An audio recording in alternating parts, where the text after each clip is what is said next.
Muy buenos días, agradecida de poder compartir con ustedes en este espacio de crecimiento personal y académico. Les saluda la abogada de profesión Jessica Osorio y docente universitaria en la Escuela de Derecho de la Universidad José Antonio Paz en San Diego, Estado Carabobo. La mañana de hoy estaremos conversando sobre estrategias de motivación para la enseñanza universitaria en tiempo de pandemia. Este tópico ha sido desarrollado de forma empírica por los docentes que hoy día han tenido que adaptarse a un sistema de enseñanza y aprendizaje desde la distancia y virtualidad debido a la pandemia que nos aqueja mundialmente, por lo que estaremos conversando un poco sobre la motivación y los elementos que todo docente debe conocer para sacar un mejor provecho durante el proceso de enseñanza. La motivación es un conjunto de factores internos o externos que determinan en las partes las acciones de una persona. Wolfos la define como un estado interno que incita, dirige y mantiene la conducta. Para ello se deben considerar 5 principios motivacionales. Primero, el principio de predisposición. Cuando estamos predispuestos positivamente hacia una tarea, su ejecución resulta casi siempre agradable.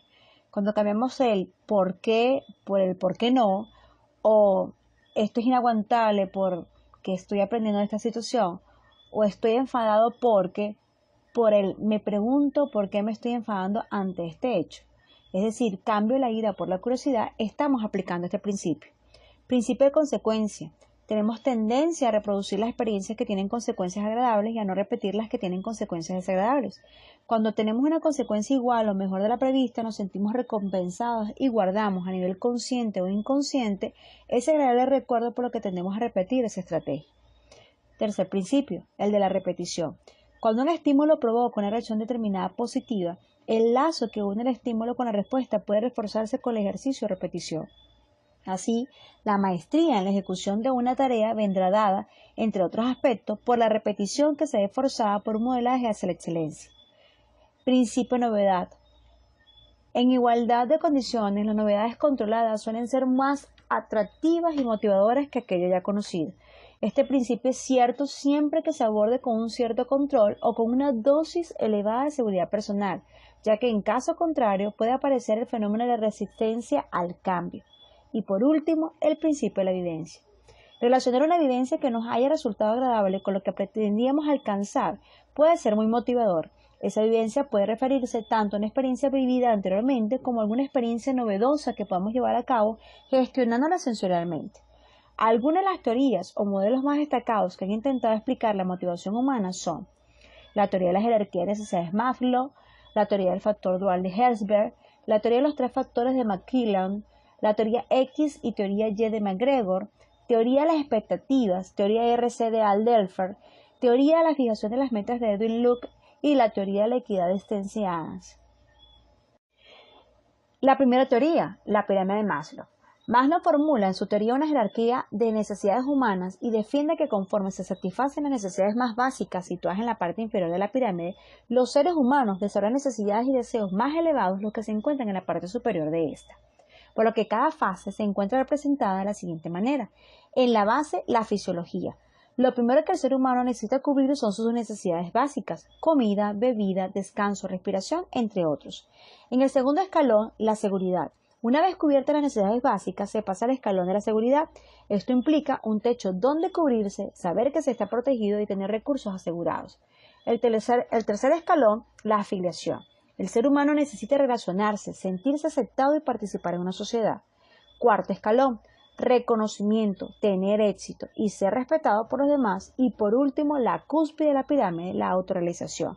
Creatividad, moralidad, resolución de problemas. El ser humano llegará aquí cuando haya sentido o haya visto satisfecha el resto de sus motivaciones.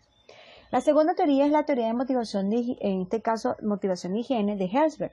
Herzberg propuso la teoría de los 2 factores, también conocida como la teoría de la motivación e higiene. Según esta teoría, las personas están influenciadas por 2 factores: la satisfacción, que es principalmente resultado de los factores de motivación.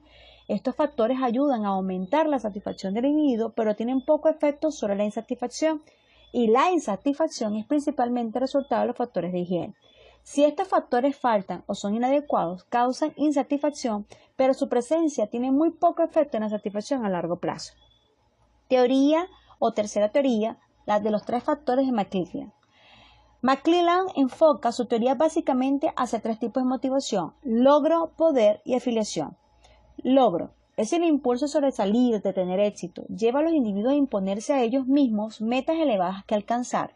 Estas personas tienen una gran necesidad de desarrollar actividades, pero muy poca de afiliarse con otras personas. Las personas movidas por este motivo tienen deseo de la excelencia, apuestan por el trabajo bien realizado, aceptan responsabilidades y necesitan feedback constante sobre su actuación. Poder, necesidad de influir y controlar a otras personas y grupos y obtener reconocimiento por parte de ellas. Las personas motivadas por este motivo les gustan que se les considere importantes y desean adquirir progresivamente prestigio y estatus. Habitualmente luchan porque predominen sus ideas y suelen tener una mentalidad política. Afiliación. Deseo de tener relaciones interpersonales amistosas y cercanas, formar parte de un grupo, entre otras cosas. Les gusta sentirse habitualmente populares, el contacto con los demás, no se sienten cómodos con el trabajo individual y le agrada trabajar en grupo y ayudar a otra gente. Cuarta teoría, teoría X y teoría Y de McGregor. Es una teoría que tiene una amplia difusión en la empresa. La teoría X supone que los seres humanos son perezosos, que deben ser motivados a través del castigo y que evitan las responsabilidades.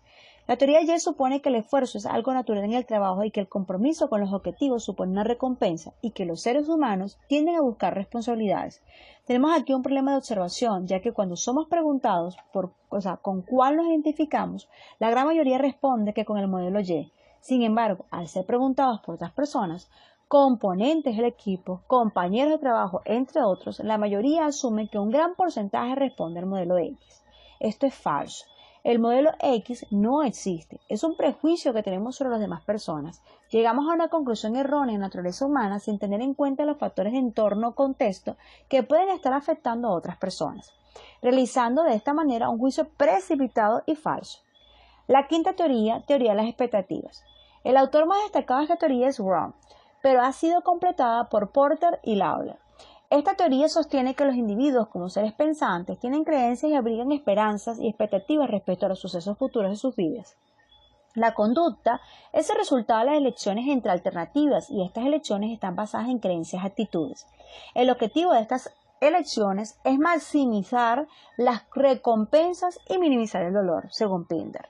Las personas altamente motivadas son aquellas que perciben ciertas metas e incentivos como valiosos para ellos y a la vez perciben subjetivamente que la probabilidad de alcanzarlos es alta, por lo que para analizar la motivación se requiere reconocer qué buscan en la organización y cómo creen poder obtener, según nuestro amigo Laredo.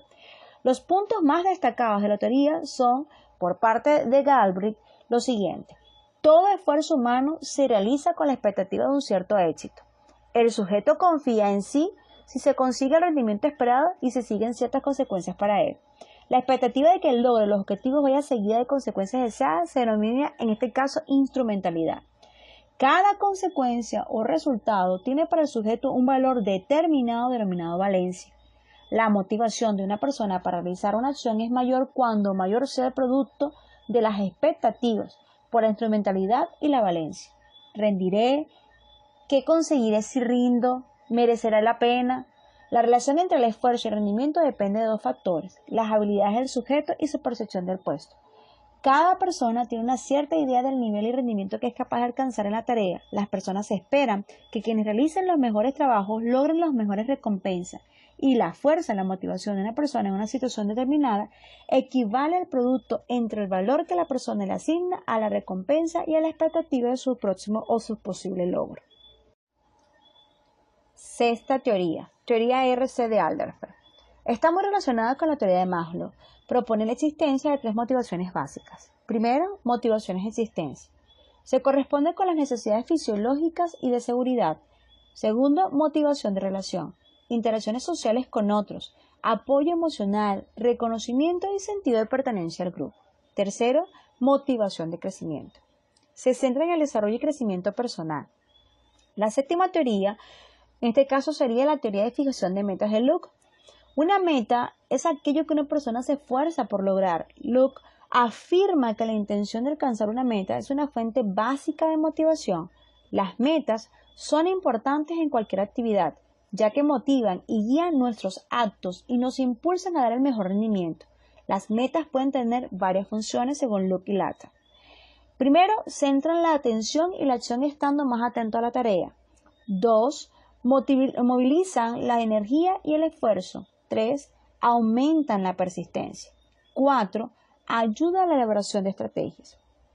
Pero para que la fijación de metas realmente sean útiles, deben ser específicas, difíciles y desafiantes, pero también deben ser posibles. Además, existe un elemento importante, el feedback. La persona necesita el feedback para poder potenciar al máximo los logros, según Becker. Por último, la teoría de la equidad de Steins y Adams afirma que los individuos comparan sus recompensas y el producto de su trabajo con los demás y evalúan si son justas, reaccionando con el fin de eliminar cualquier injusticia. Cuando existe un estado de inequidad que consideramos injusto, buscamos la equidad. Si estamos recibiendo lo mismo que los demás nos sentimos satisfechos y motivados para seguir adelante. De lo contrario, nos desmotivamos o en ocasiones aumentamos el esfuerzo para lograr lo mismo que los demás. Ahora bien, ¿qué factores condicionan la motivación a la hora de afrontar un nuevo aprendizaje? Gran cantidad de investigadores de prestigio en el ámbito educativo, como el caso de Alonso Tapia y Covington, coinciden en señalar 3 motivos que determinan el interés de los alumnos en el desempeño de sus tareas académicas. Primero, el significado, la utilidad de adquirir ese conocimiento, el sentido y el valor que tiene para ellos aprender lo que se explica, el por qué es necesario y para qué vale. Este dependerá de los propios intereses del alumno y de las metas que persigue en su vida. Segundo, posibilidad de superarlo. Es determinante la capacidad con que se ven ellos mismos para superar las dificultades que el aprendizaje implica. Este aspecto depende fundamentalmente de la práctica y la destreza que el alumno considera que tiene al afrontar tareas académicas, la efectividad de su método de estudio. Tercero, el tiempo y el esfuerzo, el sacrificio que consideran que tienen que realizar para aprenderlo. Aunque uno sea o se considere capaz de alcanzar una meta, el precio que hay que pagar en forma de trabajo y esfuerzo suele penalizar la motivación o las ganas de ponerse en ello. ¿Qué aspecto influye en la motivación? Primero, el significado que tiene para el alumno el aprendizaje es en gran parte de tipo educacional. Es vital el valor que se le da al aprendizaje dentro del entorno. Por ejemplo, en el caso de los niños, forman su visión del mundo observando el comportamiento de los que los rodean y estos se convierten en modelos para ellos. Que durante su desarrollo el alumno haya apreciado cómo estos modelos dedican tiempo a la lectura, muestran inquietudes o desarrollan cualquier tipo de actividad cultural o artística, reforzará la perspectiva que él tiene del aprendizaje y será capaz de encontrarle un mayor significado. 2. La posibilidad de éxito, que él mismo considera que tiene. Conecta en gran medida con la personalidad del alumno, su autoestima, su autoconcepto. Esta es una cuestión muy compleja en la que los factores emocionales juegan un papel tan importante como los cognitivos y pudiese merecer una explicación detallada. 2 conceptos claves a trabajar para mejorar este aspecto son la confianza. No podemos ser los mejores en todos los campos, pero debemos entender que todos aportamos ideas valiosas. Debemos confiar en nuestras habilidades para poder compartirlas con los demás. No tener miedo al fracaso. No podemos depender del juicio externo a la hora de enfrentar una tarea, ya que atenazados por el pánico seguro que no conseguiremos buenos resultados. Debemos sentirnos libres de expresar nuestras opiniones o desarrollar nuestras habilidades. Un mal resultado no es un fracaso, es una oportunidad de aprender. En la escuela generalmente se evalúan con pruebas generalistas que no son iguales de válidas para todos los alumnos. Debemos perseguir una percepción propia de nuestro desarrollo y del desarrollo de los demás, sin ser excesivamente críticos ni conformistas. El efecto desmotivador que provoca la sensación de enfrentarse a un reto demasiado grande merece también, como tercer elemento, un análisis de forma detallada, pues influyen múltiples factores emocionales y educacionales como la capacidad de sacrificio y la constancia. Un buen truco para evitar desesperar por la grandiosidad de la tarea que se pueda enfrentar es descomponerla en tareas más pequeñas, que resulten menos intimidantes. A menudo lo que nos puede presentar como un gran problema no es más que la suma de muchos problemas sencillos. Por ello, una descomposición acertada de esta tarea en subtareas pudiese ayudar a centrarnos a resolver cada una de estas poco a poco, evitando desesperarnos con el complejo problema inicial. Es importante detectar cuáles son los factores que favorecen la motivación y en contraposición cuáles son las que dificultan la motivación. Entre los factores motivacionales o que favorecen la motivación, podemos encontrar una clara comprensión y conocimiento del trabajo a desarrollar, proporcionar recompensas y alabanzas, facilitar tareas que incrementan el desafío, la responsabilidad y la libertad, animar y favorecer la creatividad, involucrar a los voluntarios en la solución de problemas, ayudar al desarrollo de habilidades personales, indicar cómo el trabajo de los voluntarios contribuye al logro de los objetivos de la organización, mediar en los conflictos que dificultan el desarrollo del trabajo, tener los medios adecuados para desarrollar las tareas eficazmente. Ahora, ¿qué dificulta la motivación? La fuerte crítica hacia el trabajo, una escasa definición del trabajo a desarrollar y de sus objetivos, una supervisión de las tareas de forma no adecuada, no dar respuestas sinceras a las cuestiones planteadas, adoptar decisiones unilaterales, no estar dispuesto a aceptar nuevas ideas, ocultar la verdad, no dar elogios por el buen trabajo que se ha realizado, asignar trabajos aburridos y tediosos, falta explícita de los reconocimientos, ausencia de comunicación entre los diferentes niveles y el sentimiento de no formar parte del equipo. Tomando en cuenta todos los elementos explicados anteriormente y cómo los teóricos se han encargado de describir de forma parcializada o de forma individualizada cómo es el sistema de motivación, desde mi experiencia he comprendido que el rol del docente como motivador es tan fundamental como el rol que desempeña como transmisor del conocimiento. El estudiante no solo busca en el docente aquel que domine el contenido y el área, que sea experto en la misma, sino que también sea capaz de generar empatía con ellos, propiciar una relación agradable, amena, no solo para evaluar los conocimientos adquiridos, sino también para reconocer las debilidades y fortalezas de cada estudiante, formándolos como sujetos integrales capaces de levantarse en un momento determinado de las derrotas y haciéndolos sentir acompañados y comprendidos dentro del proceso de aprendizaje. Hoy por hoy, pues la tecnología se ha vuelto un excelente aliado, pero nunca suplirá al docente.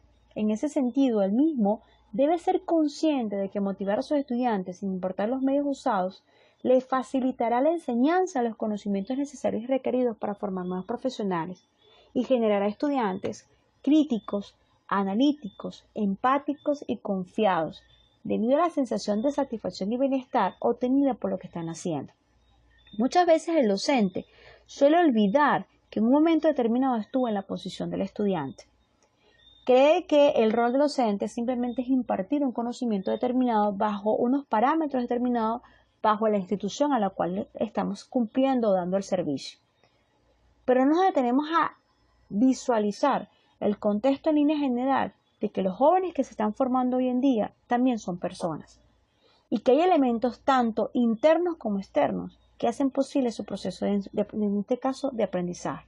Y si el docente no es capaz de reconocer las fortalezas y debilidades de sus estudiantes, activar todos los elementos motivacionales necesarios para que se mantengan activos, valga la redundancia, en dicho proceso, no importa qué tan habilitado o qué tan capacitado esté el docente en su ramo, no va a lograr el objetivo que está buscando, pues el estudiante simplemente tenderá a cumplir una expectativa académica que será el cumplimiento o simplemente la aprobación del contenido por el cual se ha establecido en la manera curricular, pero realmente no se sentirá cómodo y agradado con lo que está haciendo y no podrá generar o no se sentirá mucho menos más cómodo para poder generar ideas nuevas que generarán cambios más adelante y responderán ante inquietudes o problemas que se pudiesen presentar que evidentemente no podrá realizar porque el docente no se encontrará con él acompañándolo.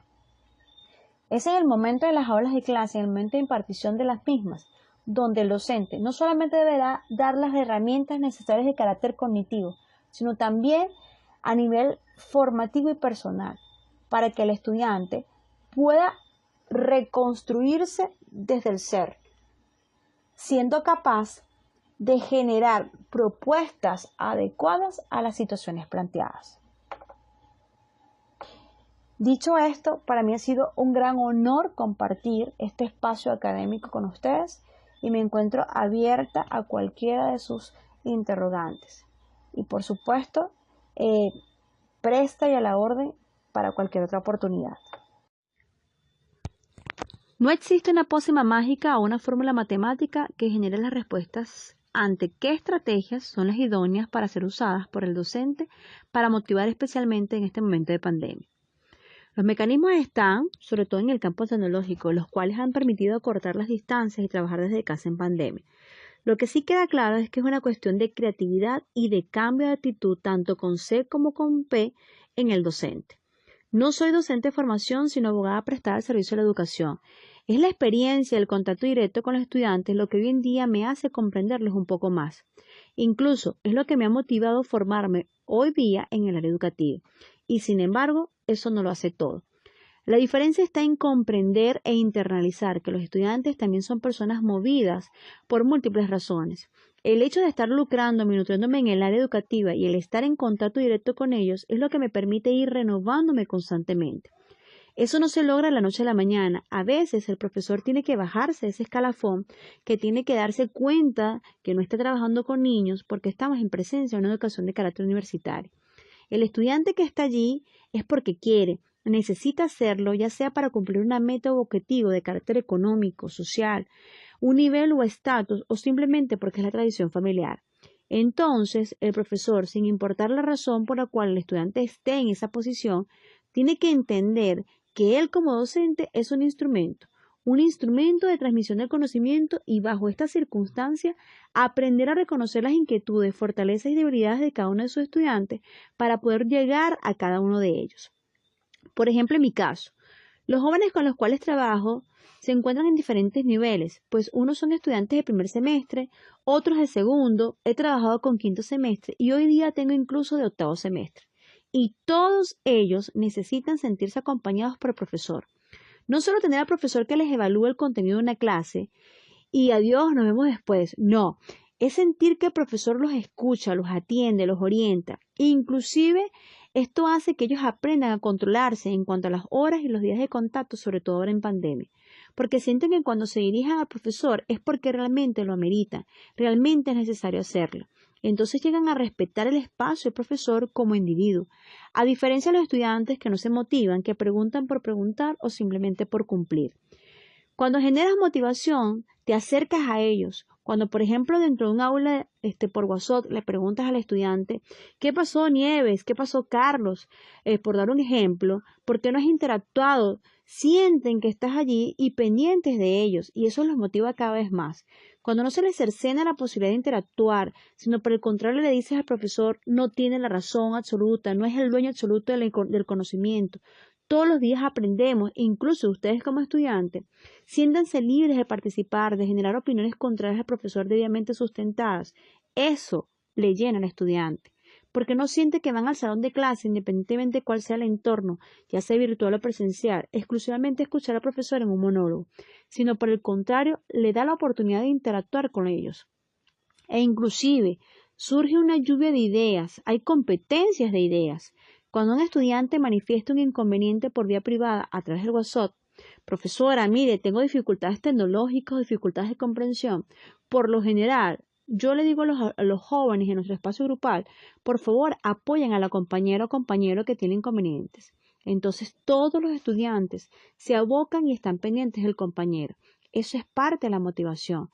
Yo les digo, esto es un barco que va en una sola dirección y todos somos parte de él. Somos parte de un gran engranaje y si esta maquinaria no es perfecta, los engranajes no encajan. En este caso, cuando no encajan como deberían, lamentablemente la maquinaria no va a funcionar. Entonces yo solo soy ese engranaje principal que va a permitir que todos ustedes encuadren y que todos ustedes calcen. Pero ustedes son los que van a permitir que la maquinaria funcione, porque cuando calzan como deben calzar, empiezan a operar en forma conjunta y eso es lo que les agrada a los estudiantes porque los hace sentir importantes, tomados en cuenta y eso es lo que realmente se denomina motivación.